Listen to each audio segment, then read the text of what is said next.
All right. Good evening to anybody who decides to stop in. We are on part 18 of our occult readings, and this is still in Forbidden History. We've got that much more of the book. We're getting towards the end. It's going to be time to put out a poll and see what you want me to read next fairly soon. Um, so, nothing else to say. I'm just going to jump right on into it. This is article number 34. How did the pyramid builders spell relief? Do we really know why the ancients used such giant stones in the pyramids, so-called relieving chambers? By Christopher Dunn.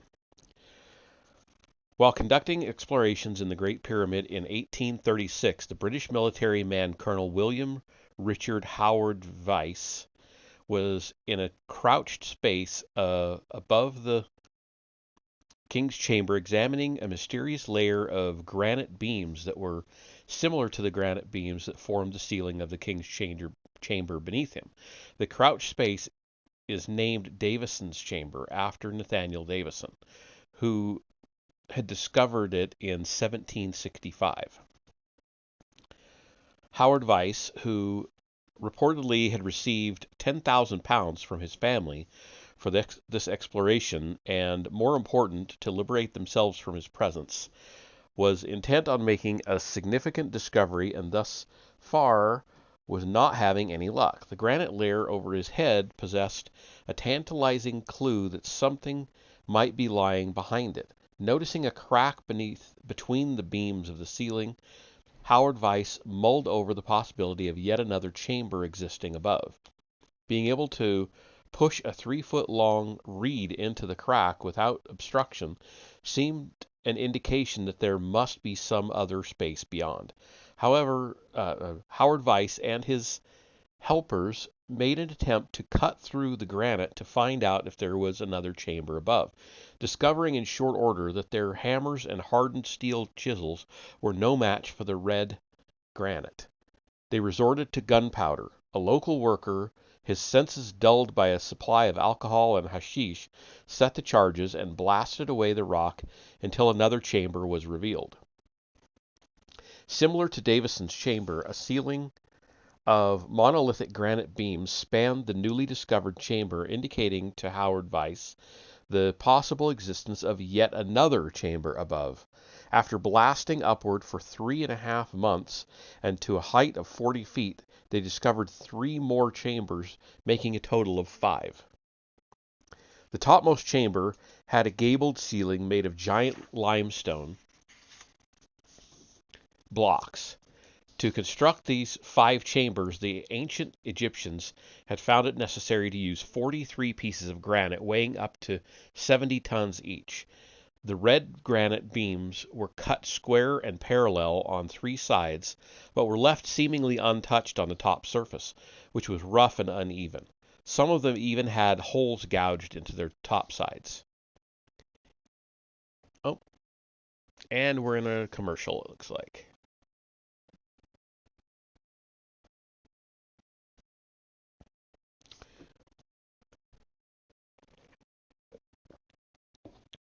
So, I think it will pick up.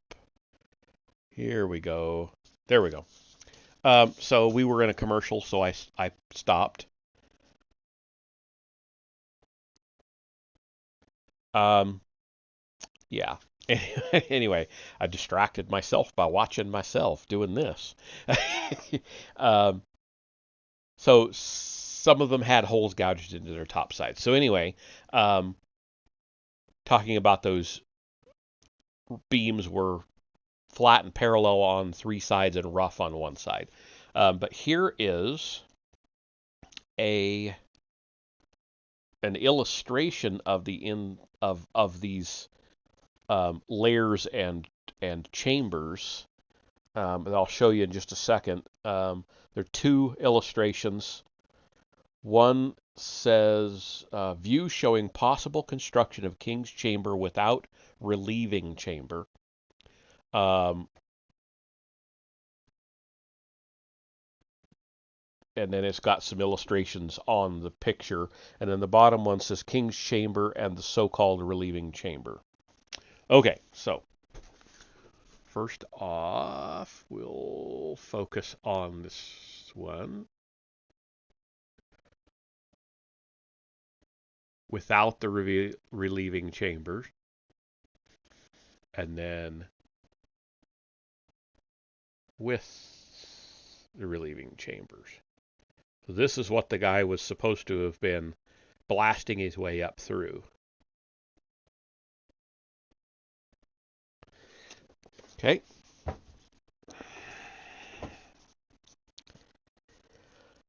In this article, we will look at the evidence and attempt to explore reasons for this phenomenal expenditure of resources from both the conventional perspective and the alternative perspective. Considering the enormous effort that must have gone into delivering to the Giza Plateau these enormous monoliths, we will ask, quote, within the framework of the established hypothesis on the Great Pyramid, was all this work really necessary? End quote. It's in quotations, that's why I said it that way. But it really is just a question. They didn't need to put it in quotations. Anyway, by today's standards, quarrying and hauling 500 miles for just one of the 43 granite beams that are placed above the King's Chamber would not be a simple task. Yet the ancient Egyptians accomplished this task not just once, but many times. The 70-ton weight, however, is not the limit of what the ancient Egyptians were capable of. Large obelisks of up to 400 tons were also quarried, hauled, and erected. However, Howard Weiss surmised that the reason for the 5 superimposed chambers was to relieve the flat ceiling of the king's chamber from the weight of thousands of tons of masonry above. Although most researchers after Howard Weiss have generally accepted this speculation, there are others, including the world's first Egyptologist, Sir William Flinders Petrie, who have not. Important considerations cast doubt on this theory and prove it to be incorrect. What needs to be considered is that there is a more efficient and less complicated technique in chamber construction elsewhere inside the Great Pyramid. The Queen's Chamber negates the argument that the King's Chambers overlaying chambers of construction were designed to allow a flat ceiling.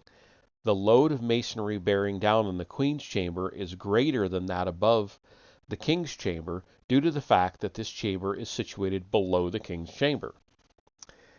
If a flat ceiling had been needed for the Queen's Chamber, it would have been quite safe to span this room with the kind of beams that are above the King's Chamber.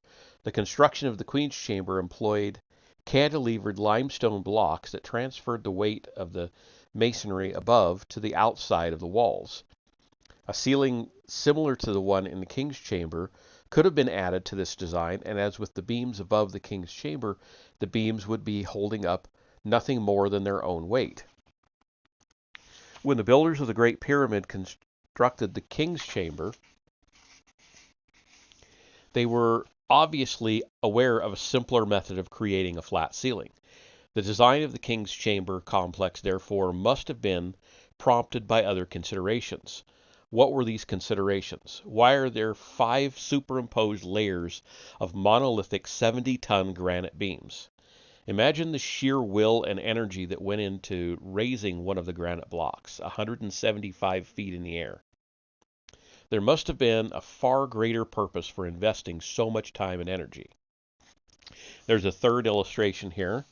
It says the King's Chamber and the relieving chamber, weight-bearing arrangement above the King's Chamber in the Great Pyramid. So, yeah. So we'll get in as close as we can there. Focus. There we go. So that is what they're illustrating there. V blocks and stuff. Okay. So,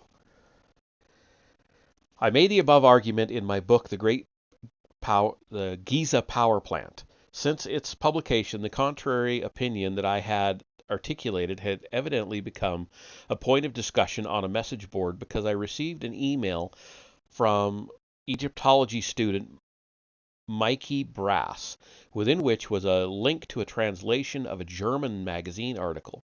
The question was posed to Frank Durnenberg, a participant in the discussion. Why so many layers? He writes, and I assume this is a quote, even though it doesn't start with a quote, I have been debating elsewhere the King's Chamber and the question of why 5 relieving chambers were needed to be used to spread the massive weight above the King's Chamber. My answer to this was I simply did not know. A good answer to this question can be found in Göttinger Missalen 173, so a quote within a quote here. The old method of corbelling channeled the weight force directly to the walls of a chamber. The new, and here for the first time used, gable roof redirects the force down and sideways. If the Egyptians had put the gable roof in the King's Chamber directly on the ceiling like in the Queen's Chamber, the sideways force would have damaged the great gallery. So they had to put the gable above the upper layer of the gallery's construction. The easiest way to do this was to stack small chambers, and if you look at a cross section, you will see that now the sideways force of the roof goes well over the roof of the gallery. End quote. So, and that's also the end of the email. Superficially, what is proposed in the above hypothesis may seem plausible. It is, however, a construct founded on flawed assumptions and an incomplete analysis of the entire King's Chamber complex. Before accepting it as factual, we need to consider the following. The hypothesis assumes that dynamic lateral forces would follow the direction of the angled blocks and that these lateral forces would accumulate as more stone was piled on top of the gabled blocks. According to the hypothesis, the consequence of each block added above the King's Chamber causes additional lateral thrust to push against the southern end of the Grand Gallery. The drawing on page 253, not 253 here, 253 of his book, I suppose, represents a mechanical setup with which many manufacturing technologies are intimately familiar. It is a steel plate resting in a V block, which is kind of what we saw in that last illustration. If we allow that the above hypothesis is correct, the plate would push on surface A, causing lateral movement. Okay. Right. So going back to the illustration, he's saying pushing on because it's coming in, I'm wrong, coming in this way. This surface, not that one, not that one, that one. Not that one, not that one, that one. That's A. Boy, it's hard to do that backwards. Anyway, so that is surface A. So that is saying it would push the cause lateral pressure, or lateral movement, I should say. At rest, the plate will put more pressure on the opposite surface due to the center of gravity of the piece. Except for gravity, there are no dynamic forces at work. There is only dead weight, which is distributed according to each member's center of gravity. When an object is placed on an inclined plane, it has the potential to move down that plane by gravitational forces acting upon it. This movement continues until an obstruction is encountered, at which time the kinetic energy that causes lateral motion ceases. The gabled ceiling blocks above the King's Chamber are situated on an inclined plane cut into the core blocks. Assuming that, like the King's Chamber, the center of gravity of these blocks lies outside the chamber walls, the blocks may be described as cantilevered, whereas there is no arch thrust at the apex where two opposing blocks meet. The entire weight of the block is borne by the blocks that form the inclined plane, with some weight being carried by the block that holds the lower end. Without knowing for sure what design features were employed, I can envision a design that would be sound and not damage the Grand Gallery. The rough measurements between the ends of the gabled blocks and the Grand Gallery south wall is about 9 feet. Considering the width of the gallery between 42 and 82 inches, it is reasonable to assume that the blocks that form the gallery south wall extend outside the inside surface. But to what distance? I don't know. However, considering that the King's Chamber's northern shaft bends around the Grand Gallery, it gives rise to the speculation that the blocks that form the gallery walls are deeper than 4 feet. This is a significant point to make and probably in itself worthy of a discussion. The northern shaft could have more easily been a straight shot to the sky without the extra bends.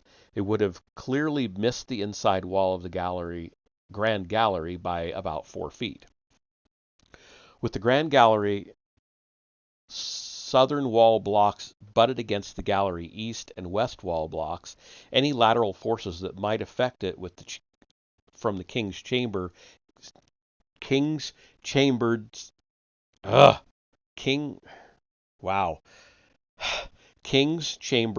gabled ceiling blocks would give less cause for concern than, say, the forces acting on the roof of the horizontal passage from the pressure of the Queen's Chamber's gabled ceiling blocks. Say that 4 times fast, 5 times fast. Or the pressure of the blocks bearing down on the roof of the Grand Gallery. Moreover, building on top of gabled ceiling blocks does not necessarily mean that they must bear a tremendous accumulation of weight. As described in the drawing above, the distribution of load does not necessarily have to bear down on the gable. Perhaps the most significant argument against what has been proposed in Göttinger Mitzelen and the simplest to understand can be made by pointing to a plan view of the Great Pyramid. As we can see, the King's Chamber is 34 feet in length. The Grand Gallery is 42 to 82 inches wide, barely the width of one gabled ceiling block. Therefore, when looking at a side view of the chamber, the hypothesis may appear plausible, but it falls apart under scrutiny, for even if we allow that there would be undue pressure on the south wall of the Grand Gallery, it would not necessitate 5 chambers being built across the entire 34-foot length of the King's Chamber. Also, why 5 layers of beams? Why not a large open space with a gabled ceiling above? In cutting these giant monoliths, the builders evidently found it necessary to craft the beams destined for the uppermost chamber with the same respect as those intended for the ceiling directly above the King's Chamber. Each beam was cut flat and square on 3 sides, with the top side seemingly untouched. This is significant considering that those directly above the King's Chamber would be the only ones visible to those entering the pyramid. Moreover, it is remarkable that the builders would exert the same amount of effort in finishing the 34 beams, which would not be seen once the pyramid was built, as they did the 9 beams forming the ceiling of the King's Chamber, which would be seen. Even if these beams were imperative to the strength of the complex, deviations in accuracy would surely be allowed, making the cutting of the blocks less time-consuming, unless, of course, they were either using these upper beams for a specific purpose or were using standardized machinery methods that produce these beams with little variation in their shape. Why 5 layers of these beams? To include so many monolithic blocks of granite when constructing the King's Chamber is obviously redundant. To get an idea of the enormity of such a task today, my company, Danville Metal Stamping, recently acquired a hydroform press. The main body of the press weighs 100 tons and had to be shipped more than 100 miles to our plant. Because of weight distribution considerations, the Department of Transportation dictated that it be hauled on a special tractor trailer with the weight distributed among 19 axles. The length of this trailer approached 200 feet, and it required 2 additional drivers positioned at key points along its length to pivot it around corners. The reason for describing this scenario is to point out that even using today's efficient, high-tech methods, there would have to be a damn good reason to move even one heavy load. The 43 giant beams above the King's Chamber were not included in the structure to relieve the King's Chamber from excessive pressure from above, but rather to fulfill a more advanced purpose. Without a conventional explanation that makes sense, we must look for other answers to the mystery of these granite beams. When these granite beams are analyzed with a more utilitarian perspective, one can discern a simple yet refined technology operating at the heart of the Great Pyramid that makes more sense. The ancient Egyptians, or Comedians, were brilliant in comedians,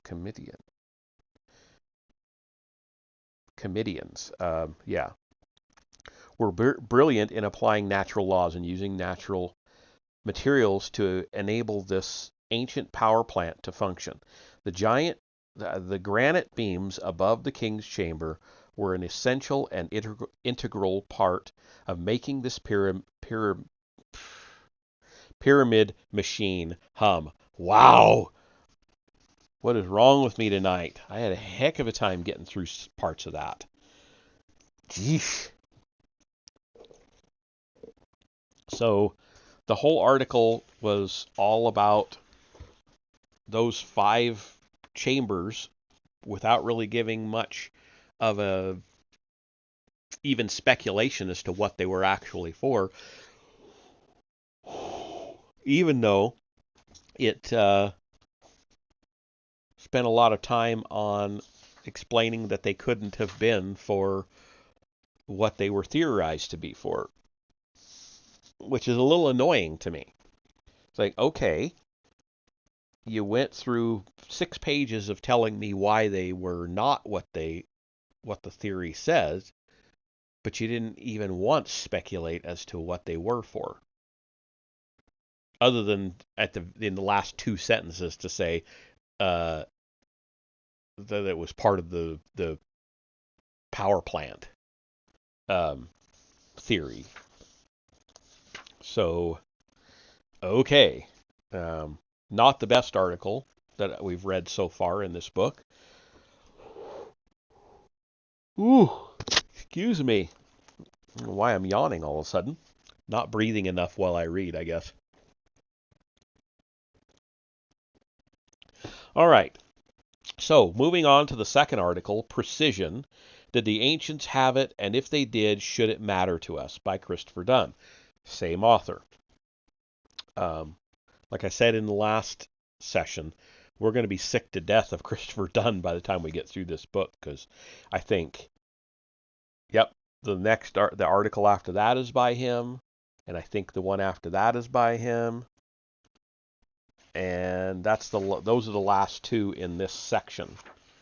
But we'll finally be done with all of his stuff after that, and then we're in the downhill side of this book, and I will be putting that poll out. So one more session after this,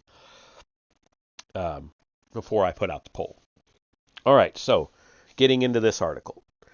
The word precision comes from precise, which Webster's defines as sharply or exactly limited or defined as to meaning, exact, definite, not loose, vague, or equivocal. Exact in conduct, strict, formal, nice, punctilious. Preciseness is exactness, rigid nicety, excessive regard to forms or rules, rigid formality. Precision is the state of being precise as to meaning, preciseness, exactness, accuracy. Okay. To many people, the application of precision in their lives is related to their words and actions. We have precise speech, precise timekeeping, and the precision of a military drill. We may have the good fortune to be invited to a dinner party by a precision and find the tableware in exact order with nary a spoon or a goblet out of position. The application of precision, as noted above, is part and parcel of being civilized. It is the discipline and order that is necessary for civilization to function successfully. Beginning in the late 1800s, a different application of precision was gaining increased importance and seen to be necessary to ensure the successful outcome of human endeavors. The machines that were invented and used as labor-saving devices depended on precision components to function properly. In the 1800s, the cotton industry and steam power spawned the Industrial Revolution in the north of England. The demand for more efficient spinning mills and looms gave rise to a greater emphasis on producing components that functioned precisely. To make products that were consistent, variables in the manufacturing process had to be reduced or eliminated. To accomplish this, dimensional dimensional variables that were inherent in the manufacture of critical components needed to be produced to acceptable levels, to be reduced to acceptable levels. However, because of the inaccuracies of the machine tools of the day, skilled fitters were needed to scrape, chisel, and file components to close dimensions in order for them to fit properly. Wars have accelerated the evolution of standardized measurements and the elimination of variables in the manufacturing process. Put yourself in the place of a soldier during the Civil War. His rifle was precision crafted, but when replacing a component in the field, he had to hand file the pieces to fit. Obviously, this was time consuming, and in war, timing could make you a winner or a loser. Standards were necessarily instituted, and suppliers had to meet these standards or lose business. Anyone who has brought home a bicycle or a piece of ready-to-assemble furniture can appreciate the precision that is required for those objects to go together easily. Have you ever found yourself trying to align a bolt in a pre-drilled hole that is off by 1/8 of an inch? This is an example of the need for precision, and how the effort to produce precision products is actually an expensive, difficult endeavor. In manufacturing today, components are made throughout the world and come together in an assembly plant. The exacting standards and precision of the product shipped from thousands of miles away ensure that when they go to the assembly line, the components fit together without additional work. Most people will never actually create objects to a high precision. It is understandable, therefore, that most people overlook this important aspect of a civilization's infrastructure. To lay people, precision is an abstract concept that is not a criticism. This is not a criticism. If you have not had precision manufacturing experience, either professionally or as a hobby, an understanding of the concept of precision is academic. We are end users of powerful precision technologies that fuel our civilization and make our lives easier. Without manufacturing precision, cars would not run, planes would not fly, and CDs would not play. The precision we create is born out of necessity. We do not create it without good reason. Because the costs of producing artifacts today go up exponentially if the demand for accuracy is greater.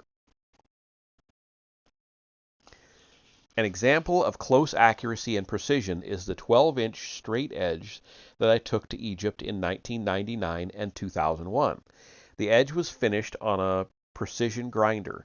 Its deviation from a perfect straight line was a mere 1/10,000th of an inch. For the reader who cannot relate to what that means in real terms, take a hair out of your head and split it equally along its length into 20 parts. One part is approximately equal to 1/10,000th of an inch. The average hair is 25,000ths of an inch. Or, to compare it to our some assembly required example above, this straight edge is 1,250 times more precise than the pre-drilled hole that was off by 1/8 of an inch. If we were to miraculously uncover an unidentified artifact in the Sahara Desert that had been buried for thousands of years, how would we determine its purpose?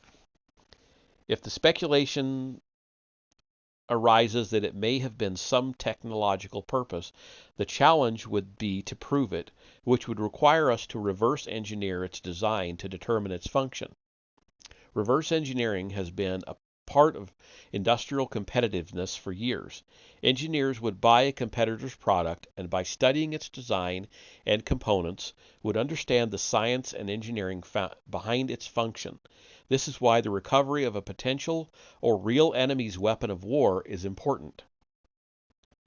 If, after a cursory examination of this unidentified prehistoric artifact, we determine that it may have been a machine that functions as a tool to create artifacts, how would we know that it was a precision machine tool?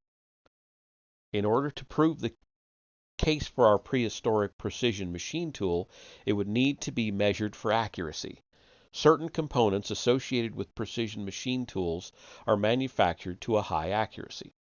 Flat surfaces necessary for the machine to function properly would be finished to within 2/10,000ths of an inch.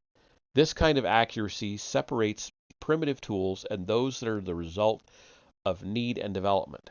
The discovery of this precision would elevate the artifact to a higher purpose. If these components were not precise, the arguments against it being the product of an advanced society would be strengthened. The critical evidence, therefore, is the accuracy of the surfaces being measured. Artisans do not create surfaces with such accuracy unless the artifact they are creating needs to function to exact specifications. Unless there is a need, a precision isn't even a consideration. When looking for prehistoric machines, though, we need to look for artifacts that are made of iron or steel, not granite, primarily because we use iron and steel to construct other machines. We see things as we are, not how they are. Nevertheless, the critical proof that would be demanded to support the conclusion that a steel artifact was a precision... Oh, and we're in commercial. Good time for a drink.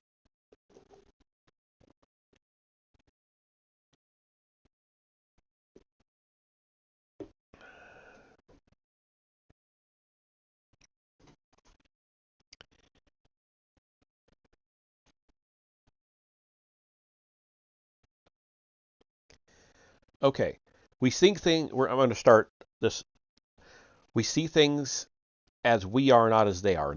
Nevertheless, the critical proof that would be demanded to support the conclusion that a steel artifact was a precision machine is its precision and the product of the machine. This precision can be found in Egypt, crafted into many artifacts made of stable, igneous rock that would survive tens of thousands of years and still retain their precision. We may not have the iron and steel used to create the artifact, but we have the products in abundance. Many of these artifacts, I believe, may have been misidentified and assigned to a time that doesn't support the hypothesis that the tools used to create them may be eroded over a much longer period of time than established dates would allow. There is support for such a speculation if we look at artifacts purely from an engineering perspective. It has been said that to understand the ancient Egyptian culture, you have to think like an Egyptian. To understand its technological accomplishments, however, you have to think like an engineer. Serapeum, or the Serapeum, which we covered last time a little bit. In the last session, I think it was in both articles. The granite box inside Khafre's pyramid has the same characteristics as the boxes inside the Serapeum. Yet the boxes in the Serapeum were ascribed to the 18th dynasty, more than 1100 years later than when the stoneworking was in decline. Considering that this date was based on pottery items that were found and not the boxes themselves, it would be reasonable to speculate that the boxes have not been dated accurately. Their characteristics show that their creators used the same tools and were blessed with the same skill and knowledge as those who created Khafre's pyramid. Moreover, the boxes in both locations are evidence of a much higher purpose than mere burial sarcophagi. They are finished to a high degree of accuracy. Their corners are perfectly square, and their inside corners are astoundingly sharp. All of these features are extremely difficult to accomplish, and none of them is necessary for a mere burial box. Okay, and there is a picture here. Dunn shows a crude sarcophagus at Memphis that could possibly have been made with tools such as the stone balls postulated by Egyptologists. And even just as small as the picture is, it does look much cruder than the one at the Serapeum. Come on. Doesn't want to focus. There we go. See, it does look quite a bit. It looks like it's got all rounded corners. Those inside corners. They're not square and precise like the granite boxes. Okay. In 1995, I inspected the inside and outside surfaces of two boxes in the Serapeum with a 6-inch precision straight edge that was accurate to 2/10,000ths of an inch. My report on what I discovered has been published in my book, The Giza Power Plant, and published on my website. The artifacts I have measured in Egypt have the marks of careful and remarkable manufacturing methods. They are unmistakable and irrefutable in their precision, but origin or intent will always be open to speculation. The accompanying photograph was taken inside the Serapeum on August 27, 2001. Those taken of me inside one of those huge boxes show me inspecting the squareness between a 27-ton lid and the inside surface of the granite box on which it sits. The precision square I am using was calibrated to 5/100,000ths of an inch. So an extremely precise one, using a Johnson and Lamson comparator. Okay, and this is the picture he's referring to, where he's inside that box doing his measurements. Okay. The underside of the lid and the inside wall of the box are incredibly square. Finding that the squareness was achieved not just on one side of the box, but on both raises the level of difficulty in accomplishing this feat. Think of this as a geometric reality. In order for the lid to be perfectly square with the two inside walls, the inside walls would have to be perfectly parallel. Moreover, the top side of the box would need to establish a plane that is square to the sides. That makes finishing the inside exponentially more difficult. The manufacturers of these boxes in the Serapeum not only created inside surfaces that were flat when measured vertically and horizontally, but they also made sure that the surfaces they were creating were square and parallel to each other, with one surface, the top, having sides that are 5 feet and 10 feet apart from each other. But without such parallelism and squareness of the top surface, the squareness noted on both sides would not exist. As an engineer and craftsman who has worked in manufacturing for more than 40 years and who has created precision artifacts in our modern world, in my opinion, this accomplishment in prehistory is nothing short of amazing. Nobody does this kind of work unless there is a very high purpose for the artifact. Even the concept of this kind of precision does not occur to an artisan unless there is no other means of accomplishing what the artifact is intended to do. The only other reason that such precision would be created in an object is that the tools that are used to create it are so precise that they are incapable of producing anything less than precision. With either scenario, we are looking at a higher civilization in prehistory than what is currently accepted. The implications are staggering. This is why I believe that these artifacts that I have measured in Egypt are the smoking gun that proves, without a shadow of a doubt, that a higher civilization existed in ancient Egypt than what we have been taught. The evidence is cut into the stone. The boxes that are off the beaten tourist's path in the rock tunnels of the Serapeum would be extremely difficult to produce today. Their smooth, flat surfaces, orthogonal perfection, and incredibly small inside corner radii that I have inspected with modern precision straight edges, squares, and radius gauges leave me in awe. Even though after contacting 4 precision granite manufacturers, I could not find one who could replicate their perfection, I would not say that it would be impossible to make one today if we had a good reason to do so. But what would that reason be? For what purpose would we quarry an 80-ton block of granite, hollow its inside, and proceed to craft it to such a high level of accuracy? Why would we find it necessary to craft the top surface of this box so that a lid with an equally flat underside surface would sit square with the inside walls? There may be arguments against the claims of advanced societies in prehistory. Some may argue that the lack of machinery refutes such claims, but a lack of evidence is not evidence. It is fallacious to deny or ignore what exists by arguing for what does not exist.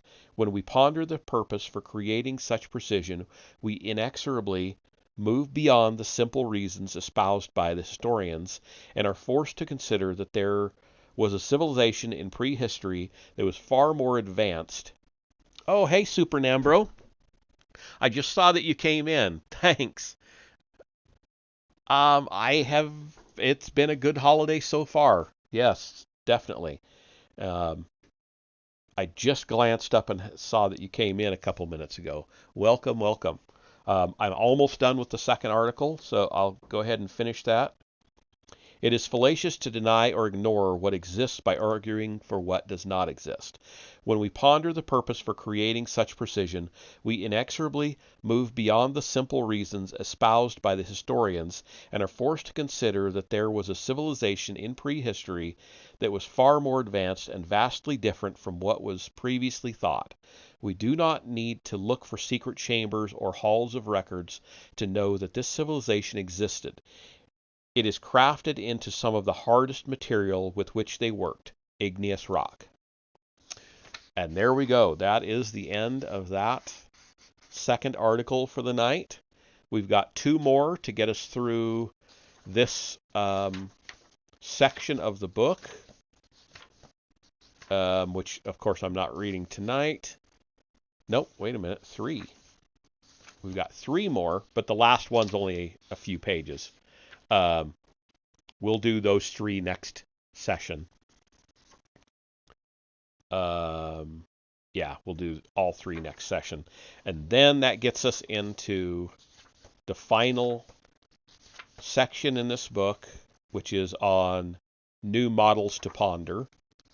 There are only, I think, 4 articles in this section. Yeah. Which means 2 sessions. So we'll be done with this book in 3 sessions. And if I am able to stick with what I want to do in these, with my expanded streaming, then I'll be reading again on Tuesday and Thursday, which means next Sunday will be the final session in this book. And I will put out the poll next weekend. No, actually I won't. I will put out the poll. I'll put out the poll tomorrow. I'll decide on 4 books, and I've got it narrowed down to about 8 right now. So I will narrow it some more between now and tomorrow afternoon, and see what y'all want me to read.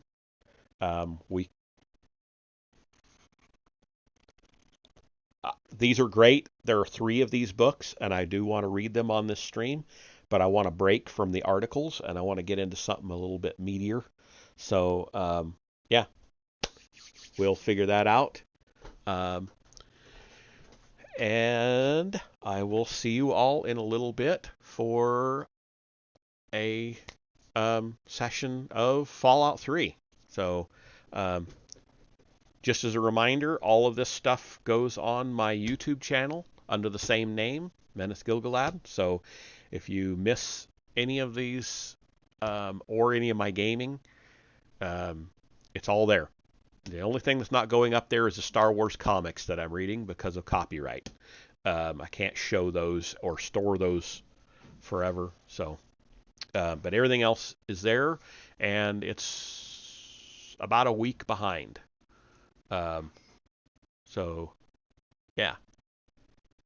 Anything that I have streamed in the past 6 or 7 days is not there yet, but it will be shortly. So, all right. See you all in a little bit.